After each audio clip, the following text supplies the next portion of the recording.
Hello friends, स्वागत है आप सभी का। रिसेंटली जो है झारखंड कैबिनेट के द्वारा एक और नियमावली को जो है हरी झंडी दिखा दी गई है। यह नियमावली क्या है, इस नियमावली में कौन से जो है पोस्ट आपको क्रिएट किए जाएंगे और इसकी जो परीक्षा का पैटर्न होगा, परीक्षा का जो सिलेबस होगा वो क्या होगा, इस वीडियो में हम डिस्कस करेंगे।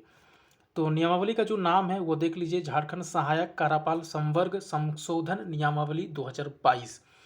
तो जो पहला जो नियमावली था 2012 को जो आया था, सहायक कारापाल संवर्ग नियमावली 2012, इसी को संशोधित करके नए रूप से जो है नियमावली को बनाया गया है झारखंड सहायक कारापाल संवर्ग नियमावली 2022।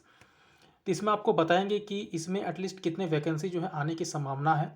चूँकि नियमावली पास हो गया है तो ऐसी आप जो है संभावना रख सकते हैं कि 1 से 1.5 महीना के भीतर जो है इसका जो विज्ञापन जो है जेएसएससी के द्वारा जो है निकाला जा सकता है। तो हम सिलेबस की चर्चा करेंगे। तो चलिए देखते हैं। देखिए 2012 में जो चीज़ था उसको जो है उलट दिया गया है। 2012 में क्या था, पहले आपका लिखित एग्जाम था, उसके बाद आपका जो है चिकित्सीय जांच परीक्षा था, यानी जो आपका दौड़ वगैरह होता है, और उसके बाद आपका मेडिकल था। लेकिन अभी जो नियमावली में संशोधन किया गया है उसमें जो है सबसे पहले आपका जो शारीरिक जांच परीक्षा है उसको कर दिया गया है। तो जिस पर इम्पोर्टेंट पॉइंट है उसको हम डिस्कस करेंगे। को निम्न प्रकार से प्रतिस्थापित किया जाता है, जो अभी आपको मैंने बताया 2012 वाला नियम। अब क्या किया जाता है, देखिए सर्वप्रथम अभ्यर्थियों का शारीरिक परीक्षण या जांच हेतु झारखंड कर्मचारी चयन आयोग एक समिति का गठन करेगा। शारीरिक परीक्षण जांच में सफल अभ्यर्थियों के अंतिम रूप से चयन हेतु जेएसएससी द्वारा एक लिखित परीक्षा आयोजित की जाएगी। ठीक है, पहले आपका क्या होगा, पहले आपका होगा जो दौड़ वगैरह होगा, कितना दौड़ना होगा वो भी आपको बताएंगे। ठीक है, मतलब पहले आपका शारीरिक परीक्षण और जांच परीक्षा होगा, उसमें जो कैंडिडेट क्वालिफाई करेंगे वे लोग क्या कर देंगे, एक लिखित परीक्षा जो है देंगे। लिखित परीक्षा में जो कैंडिडेट पास करेंगे उसके बाद जो है वे लोग किस में जाएंगे, मेडिकल में जाएंगे। ठीक है, मेडिकल के बाद उन लोगों को क्या आएगा, मेरिट आएगा। उसके बाद जो है उन लोगों को जो है नियुक्ति पत्र जो है दिया जाएगा। तो अभी हम देखेंगे कि शारीरिक जांच परीक्षा का जो आपका क्या क्या करना होगा वो हम बात करेंगे। उससे पहले जो शैक्षणिक योग्यता है वो देख लीजिए, वो क्या है आपका, अभ्यर्थियों का आयोग में आवेदन प्राप्त करने की अंतिम तिथि तक, यानी जब तक रजिस्ट्रेशन का जब तक लास्ट डेट है उससे पहले आपको जो है स्नातक का डिग्री आपके हाथ में होना चाहिए। मान लीजिए आपका 15 मई तक आपका रजिस्ट्रेशन का लास्ट डेट है, तो 15 मई से पहले आपको जो है ग्रेजुएट होना जो है अनिवार्य है। ठीक है, 15 मई के पहले ग्रेजुएट होना अनिवार्य है। यही इस नियमावली का, यही इस जो है वैकेंसी का जो है एकमात्र जो है आपका योग्यता है। आपका योग्यता क्या है, स्नातक होना चाहिए। स्नातक के साथ साथ जो ये वाला मुद्दा है 10+2 और जो आपका मैट्रिक झारखंड से करना चाहिए वो तो आपको पता ही होगा, वो वाला तो खैर है ये है। ठीक है, तो चलिए वो हो गया आपका जो शैक्षणिक योग्यता है वो आपको पता चल गया। वो जो लिखित परीक्षा है तो सबसे पहले आपका है शारीरिक जांच परीक्षा, तो उसमें आपको क्या करना होगा उस पर बात करेंगे हम लोग। काफ़ी टफ है दोस्तों। जो आप जानते हैं, अगर एसआई जो आपका दिल्ली पुलिस में होता है या सीपीओ वाला जो आपका रनिंग होता है उसमें जिस तरह का फिजिकल होता है ना, उसी तरह का फिजिकल जो है इसमें भी दिया गया है। ठीक है, तो देखते हैं हम लोग शारीरिक योग्यता परीक्षा के मानक। जो आपके जनरल है, अनरिजर्व कैटेगरी के या फिर जो BC1 BC2 के हैं उनके लिए जो हाइट होना चाहिए 160 सेंटीमीटर होना चाहिए, और जो सीना होना चाहिए 51 सेंटीमीटर होना चाहिए। महिला के लिए जो है हाइट जो है आपका 148 सेंटीमीटर होना चाहिए, ध्यान रखिएगा।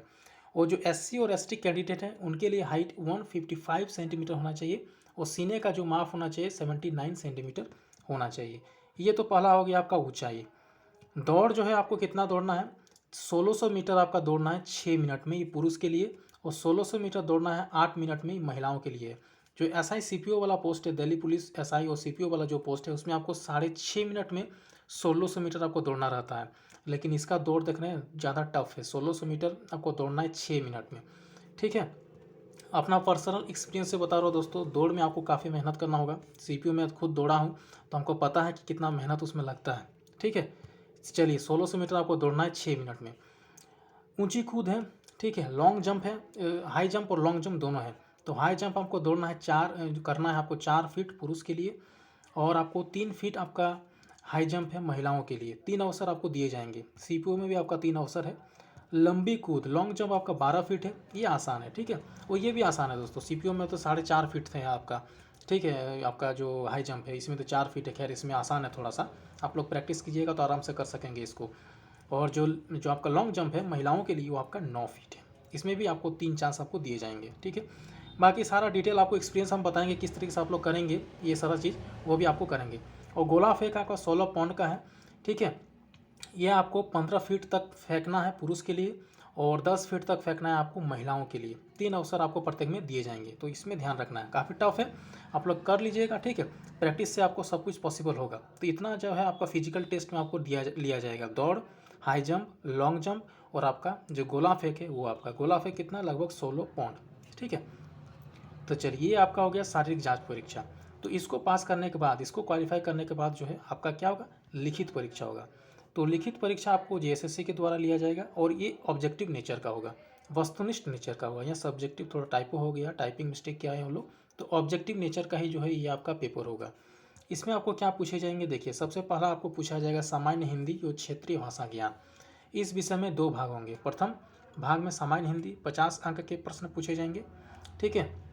और द्वितीय भाग होगा उसमें क्षेत्रीय भाषा ज्ञान, जो रीजनल लैंग्वेज आपका कोटा वगैरह होगा, उसमें भी आपका 50 अंक, ठीक है। इसमें दोनों भाग में अलग अलग उत्तीर्ण होना अनिवार्य है। उत्तीर्ण अंक जो है 15 अंक है, यानी जो क्वालिफाइंग नेचर है ये वाला रहेगा, ठीक है। दूसरा है आपका सामान्य ज्ञान, ठीक है। सामान्य ज्ञान अलग है और एक है सामान्य अध्ययन, 2 चीज़ पूछा जाएगा इसमें। सामान्य ज्ञान से क्या प्रश्न पूछेंगे, सामान्य विज्ञान, कंप्यूटर, सामुदायिक विषय, करंट अफेयर्स, खेलकूद, सिनेमा इत्यादि से संबंधित प्रश्न पूछे जाएंगे। इसमें पूर्णांक 100 अंक होंगे और उत्तीर्णांक 30 अंक होगा ये, ठीक है। उत्तीर्णांक ये दिया है, लेकिन आपका इसमें मेरिट आपका डिसाइड होगा, ठीक है। सामान्य ज्ञान हो गया, इसके बाद सामान्य अध्ययन हो गया। सामान्य अध्ययन में इसमें भारतीय इतिहास, संस्कृति, भूगोल, लोक प्रशासन, समाजशास्त्र, संविधान, गांधी विचारधारा, इसमें भी आपके 100 अंक के जो है इसमें प्रश्न पूछे जाएंगे, ठीक है। और उसके बाद आपका क्या पूछे जाएंगे, झारखंड कर्मचारी आयोग द्वारा, इसको इंपॉर्टेंट पॉइंट है, कार्यपाल के लिखित परीक्षा के पश्चात 2 गुना अभ्यर्थी की सूची तैयार कर शारीरिक मापदंड जांच हेतु कारा महानिरीक्षक झारखंड रांची को भेजा जाएगा। यानी जो मेडिकल वगैरह होगा उसके लिए भेजा इसको जाएगा, ठीक है। तो मेडिकल के लिए इसको भेजा जाएगा, उसके बाद 2 गुना अभ्यर्थियों को। उसके बाद कितना मेडिकल में छटाएगा उसके बाद तो पता चलेगा बाद में ही। तो सबसे पहले आपको शारीरिक योग्यता परीक्षा होगा, जो कि ये है। उसके बाद आपका लिखित परीक्षा होगा। लिखित परीक्षा का सिलेबस आपको हमने अभी बता दिया। उसके बाद जो जो सिलेबस है याद रखना है, सामान्य हिंदी क्षेत्रीय भाषा पहला पेपर, दूसरा पेपर सामान्य ज्ञान और तीसरा पेपर आपका सामान्य अध्ययन, ठीक है। तो इसमें तो कुछ लिखा हुआ नहीं है कि आपका कौन सा आपका मेरिट बनाएगा, ये नहीं, हमको लग रहा है ये तीनों जो है आपका मेरिट बनाएगा, है ना। तो जो आपका सिलेबस आएगा उसके बाद जो नोटिफिकेशन आएगा उसमें तो डिटेल होगा। फिलहाल आपको ये प्रिपेयर करके रखना है कि किस तरह के जो है प्रश्न इसमें पूछे जाने की संभावना है। तो सबसे पहले आपका दौड़ बहुत ज़्यादा इंपॉर्टेंट है, लॉन्ग जंप, हाई जंप, ये सब प्रैक्टिस कीजिए। उसके बाद लिखित परीक्षा में सामान्य हिंदी क्षेत्रीय भाषा। अगर सीजीएल और एक्साइज कांस्टेबल की तैयारी कर रहे हैं तो सेम सिलेबस में कोई डिफरेंस नहीं है, तो इसमें आप लोग कर लेंगे, ठीक है। तो इस वीडियो में इतना ही, धन्यवाद।